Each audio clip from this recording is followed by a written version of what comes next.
नमस्कार, आप देख रहे हैं सुपरफास्ट फ्यूचर्स और बाजार बिल्कुल रेंज में है। 3% से ज्यादा का एक्यूमुलेशन निफ्टी फ्यूचर्स पे होता हुआ नजर आया। एक बहुत ही सीमित दायरे में काम काज और उसमें वोलेटिलिटी बहुत ज्यादा है। अब देखना होगा कि जीएसटी के मोर्चे पे क्या कुछ खबर निकल के आती है, लेकिन फिलहाल अभी तक की डेवलपमेंट्स पॉजिटिव हैं। 8700 की कॉल पे 4 लाख, 8800 की कॉल पे आज के सत्र में 3 लाख से ज्यादा शेयर्स का एडिशन है। ऊपरी स्वरूप पे अभी ट्रेडर्स राइटिंग कर रहे हैं। इंडियन बैंक के भी नतीजे आए और जो नतीजे फ्रंट पे 210 करोड़ से बॉटम लाइन बढ़ के हो गई 310 करोड़। 47% का स्ट्रॉन्ग इजाफा और स्टॉक पे उसका सीधा रिएक्शन देखने को मिल रहा है। 6% की तेजी इस समय स्टॉक पे देखने को मिल रही है। ग्रॉस एनपीएस फ्रंट पे 6.97% का आंकड़ा है, 6.66% से बढ़कर और क्वार्टर बेसिस पे प्रोविजनिंग 2.4% से बढ़ी है।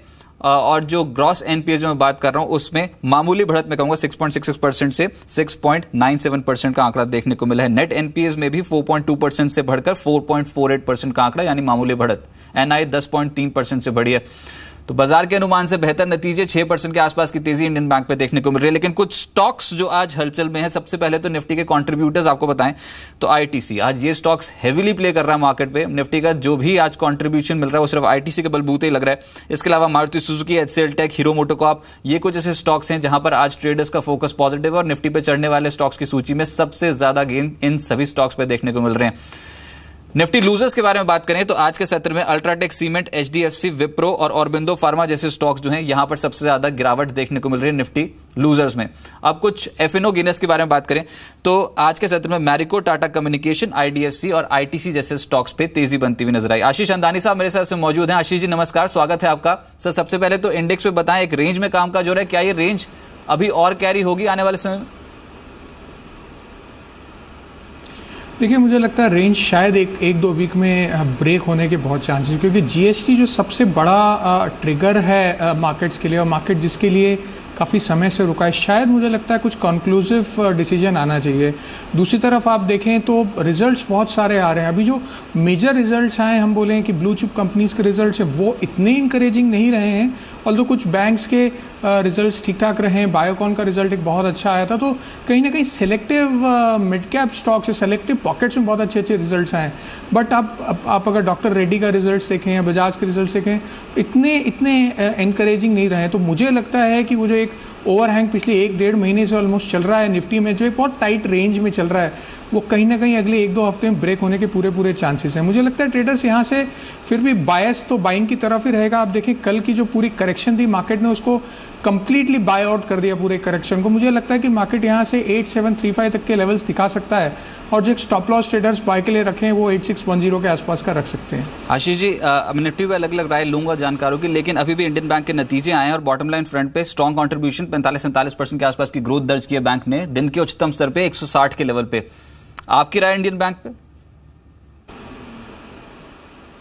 डेफिनेटली रिजल्ट्स अच्छे आए हैं। ज़्यादा खास बात इसमें है कि negative surprise on the NPA front नहीं। एनआईए भी जैसे आपने बताया थोड़ा सा इंक्रीज हुआ है। तो मेरे ख्याल से ओवरऑल पॉजिटिव ही होना चाहिए इस पर्टिकुलर काउंटर के लिए। ये जो रिजल्ट्स हैं, मुझे लगता है जो नेक्स्ट लेवल है 167 का है। अगर कुछ 167 को ये ब्रीच करता है और उसके ऊपर क्लोज करता है तो मुझे लगता है 192 तक के लेवल्स हम आराम से इस पर्टिकुलर स्टॉक में देख सकते हैं। चलिए, लेकिन निफ्टी पे जो आपकी कॉल थी वो 87-35 के लक्ष्य के लिए खरीदारी की सलाह स्पॉट के हिसाब से। विकास सोलंकी साहब जुड़ चुके निर्मल बैंक से। विकास जी नमस्कार। सर निफ्टी पे कॉल क्या आपकी?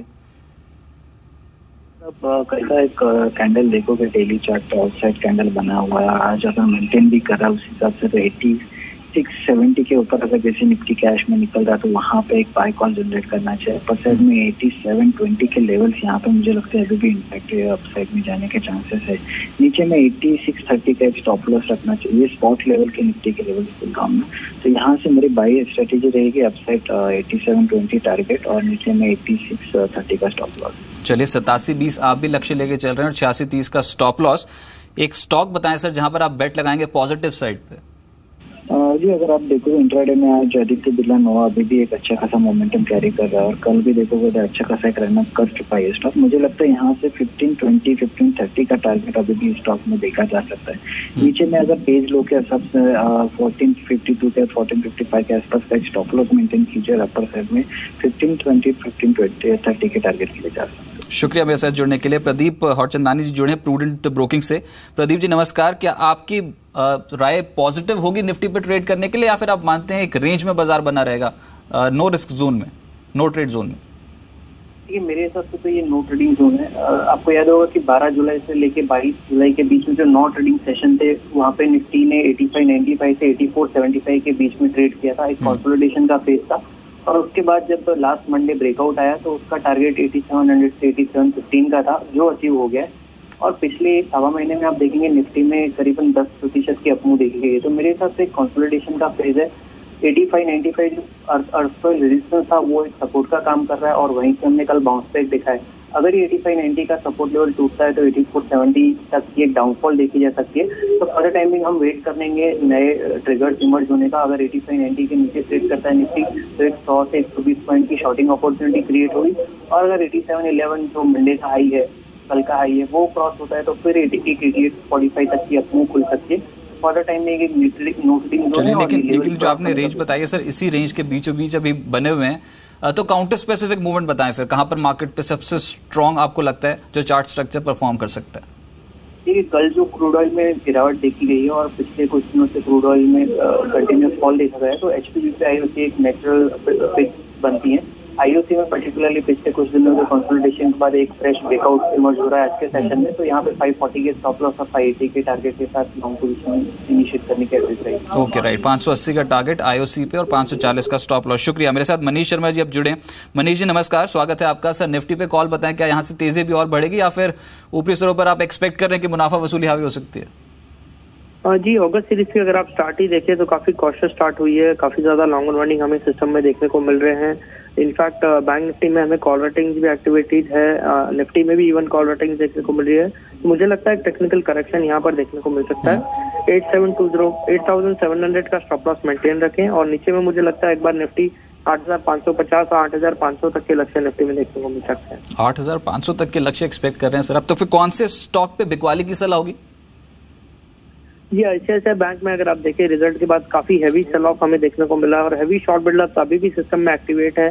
चार्ट पे मेजर ब्रेकडाउन है, longer term time frame chart पे भी मुझे लगता है यहाँ से 230-235 तक के लक्ष्य ICICI बैंक में देखने को मिल सकते हैं। तो ओवरऑल 250 का स्टॉप लॉस मेंटेन रखें और शॉर्ट करने की राह। चलिए, ICICI बैंक में बिकवाली की सलाह, 235 का टारगेट, 254 का स्टॉप लॉस। शुक्रिया। अभी तक जो निफ्टी पे कॉल्स आई है फटाफट से वो बता दूं आपको। प्रूडेंट ब्रोकिंग मानता है कि इनफैक्ट आशीष चंदानी साहब मानते हैं कि यहाँ पर निफ्टी पे तेजी बनाएं, 8735 का लक्ष्य वो लेके चल रहे हैं। प्रूडेंट ब्रोकिंग मानता है कि होल्ड करें। इस समय 8710 के ऊपर हायर साइड पे एक रेजिस्टेंस है, और नीचे के साइड पे 8590 का एक सपोर्ट जोन निफ्टी के पास है। निर्मल बैंक की राय तेजी की आई है 8720 के टारगेट के लिए, 8630 का स्टॉप लॉस। और मनीष शर्मा जी ये मानते हैं कि ऊपरी स्तर पर दबाव बनेगा, 8700 का एक स्टॉप लॉस लगाएं। इस लेवल को ही पार करने में बहुत ज्यादा मुश्किल आ रही है। आने वाले समय के लिए अगर टूटे तो 8500 तक जा सकते हैं। पर 4 में से 3 कॉल्स जो हैं वो खरीदारी की साइड पे आई है। यूरोपियन मार्केट्स की ओपनिंग हुई है और कल मिला जुला कारोबार जरूर देखने को मिल रहा था। आज जब यूरोपियन मार्केट्स की ओपनिंग हुई है तो एक माइंडली नेगेटिव मैं कहूंगा कि ओपनिंग होती हुई नजर आई है। कैक और डैक्स की जो ओपनिंग है उस पर माइंडली नेगेटिव टेक्स पड़े हैं। 17 अंकों के आसपास की गिरावट इस समय डैक्स पे देखने को मिल रही है, 0.17% की गिरावट, और कैक में लगभग 12 अंकों के आसपास की गिरावट देखने को मिल रही है। लेकिन आशीष जी, आज जहां पर खरीदारी है वो है FMCG पैक। सबसे पहले ITC, Marico, Colgate, Jubilant foods, इनमें से कोई भी स्ट्रक्चर जो आपको लगता है अभी भी आउट परफॉर्म कर सकता है इन स्तरों से भी?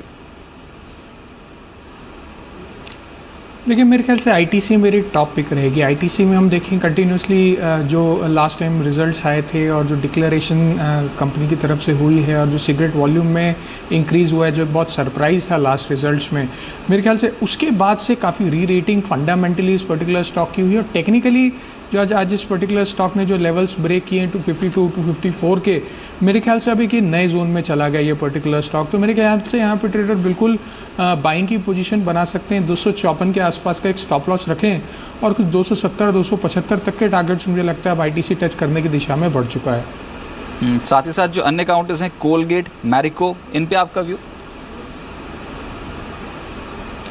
कोलगेट भी काफ़ी अच्छा स्टॉक है, बट मेरे ख्याल से इस पर्टिकुलर स्टॉक को जब तक ये 985 के जोन को क्रॉस नहीं करता है, मुझे थोड़ा सा डाउट रहेगा इस पर्टिकुलर स्टॉक की कंटिन्यूअस बुलिश ट्रेंड में। मैरिको की हम बात करें तो मैरिको एक ऐसा स्टॉक है जो कई बार 4-5% की राइज देने के बाद फिर कंसोलिडेट होता है, रुकता है। तो ये एक ट्रेडर स्टॉक नहीं है। Marico is more of an investor stock. तो मेरे ख्याल से मैरिको में इन्वेस्टर्स ज़्यादा प्रेफर करूँगा, मैं एक एज अ इन्वेस्टर इसमें एंटर करे, ऑन डिप्स इसको बाय करे तो वो मैं ज़्यादा प्रेफर करूँगा। टेक्निकली देखें तो 307 309 के आसपास इसका स्ट्रॉन्ग रेजिस्टेंस है, ऑल्दो अनचार्टेड टेरिटरी में है, ऑल टाइम हाई के आसपास ये पर्टिकुलर स्टॉक है और ऑल टाइम हाइस पे ही ट्रेड कर रहा है। तो मुझे लगता है कि ये 308 309 की जो रेंज है ये एक बार ब्रीच होती है तो हम शायद 325 तक के जोन्स भी मैरिको में देख सकते हैं। एक स्टॉक देखिए जेट एयरवेज, और यहाँ पर बिकवाली जो है वो एग्रेसिव तरीके से अब बढ़ रही है, 9% के आसपास की गिरावट आज इंट्राडे बेसिस पे जेट एयरवेज में करेंटी को नतीजे आए, स्टॉक टूटा, लेकिन जेट एयरवेज उससे ज़्यादा रफ्तार से टूटा। इनफैक्ट माफ कीजिएगा यहाँ पर 4.5% के आसपास की गिरावट इस समय जेट एयरवेज पे देखने को मिल रही है। ये जो गिरावट है एट 580 जोन्स, 5% पौने 5% की गिरावट, क्या यहाँ पर अभी और बढ़ सकती है? देखिए इसका मुझे जो रीज़न लग रहा है वो इंडिगो के रिजल्ट्स इतनी इनकरेजिंग नहीं आए थे। मुझे लगता है कि वही टिपर ऑफ इफेक्ट शायद सारी एयरलाइन कंपनीज़ के रिजल्ट्स में देखने को मिलेगा और मार्केट शायद इसी पर्टिकुलर न्यूज़ को फैक्टर इन कर रहा है। दूसरी तरफ आप इस पर्टिकुलर स्टॉक चार्ट पैटर्न देखें, ऑलमोस्ट पिछले 1-2 महीने से ये स्टॉक रेंज में है। मार्केट्स के इतने बढ़ने के बावजूद इस पर्टिकुलर स्टॉक में कोई रैली नहीं आई, एंड राइटली सो, क्योंकि क्रूड ऑयल $45-50 के आसपास चल रहे थे। ऑल्दो क्रूड ऑयल में एक करेक्शन आया, बट वो करेक्शन का बेनिफिट जो हर बार मिलता था एविएशन कंपनीज को, वो इस बार नहीं मिला है। तो मेरा ये मानना है कि शायद ये करेक्शन और ज़्यादा कंटिन्यू रहेगा और हम शायद इसमें 540-520 तक के लेवल्स भी देख सकते हैं कि एक स्टॉप लॉस अगर कोई ट्रेडर सेल करना चाह रहा है तो वो कुछ 590 के आसपास बना के रखा, और मुझे लगता है 520-540 तक के लेवल्स इस पर्टिकुलर स्टॉक में शायद आगे आने वाले समय में हम देख सकते हैं। माफ़ कीजिएगा, वो जो 8% गिरावट में बोल रहा था वो इंडिगो में ही है। नतीजों के बाद एकदम से क्रैक पड़ता हुआ नजर आ रहा है। दिन के निचले स्तर पे इंडिगो का शेयर इस समय कामकाज कर रहा है, बहुत स्ट्रांगली बिकवारी। नॉन डेरिवेटिव कैटेगरी का स्टॉक है, 884 के जोन्स पे 9% नीचे, क्या करना चाहिए सर? नहीं, जैसे मैंने आपको बताया रिजल्ट्स काफ़ी आप इसकी हिस्ट्री उठा के देख लें, ऑल्दो बहुत लॉन्ग हिस्ट्री नहीं होगी, बट रिजल्ट्स जब भी नेगेटिव आते हैं बहुत ह्यूज क्रैक आता है। मुझे याद है शायद लास्ट टाइम आप ही के शो में रिजल्ट्स आए थे और 12-15% ये स्टॉक क्रैक हुआ था। मेरे ख्याल से वही चीज़ इस बार भी इस पर्टिकुलर स्टॉक में हुई है और कंटिन्यूसली आप देखिए वीक है ये पर्टिकुलर स्टॉक। रेंज को इसने नीचे की तरफ ब्रेक किया है। मुझे लगता है आराम से आपको इस पर्टिकुलर स्टॉक में अगर आप 820 का भी लेवल देख लें अगले 2-3 दिन में, तो I will not be surprise on this particular, क्योंकि काफ़ी ओवर ओन्ड है ये स्टॉक। कई सारे ट्रेडर्स के पास पोर्टफोलियोज में, म्यूचुअल फंड्स में, लॉन्ग ओनली फंड्स के पास ये पर्टिकुलर स्टॉक है। तो मेरे ख्याल से इसमें थोड़ी करेक्शन और अभी बाकी है।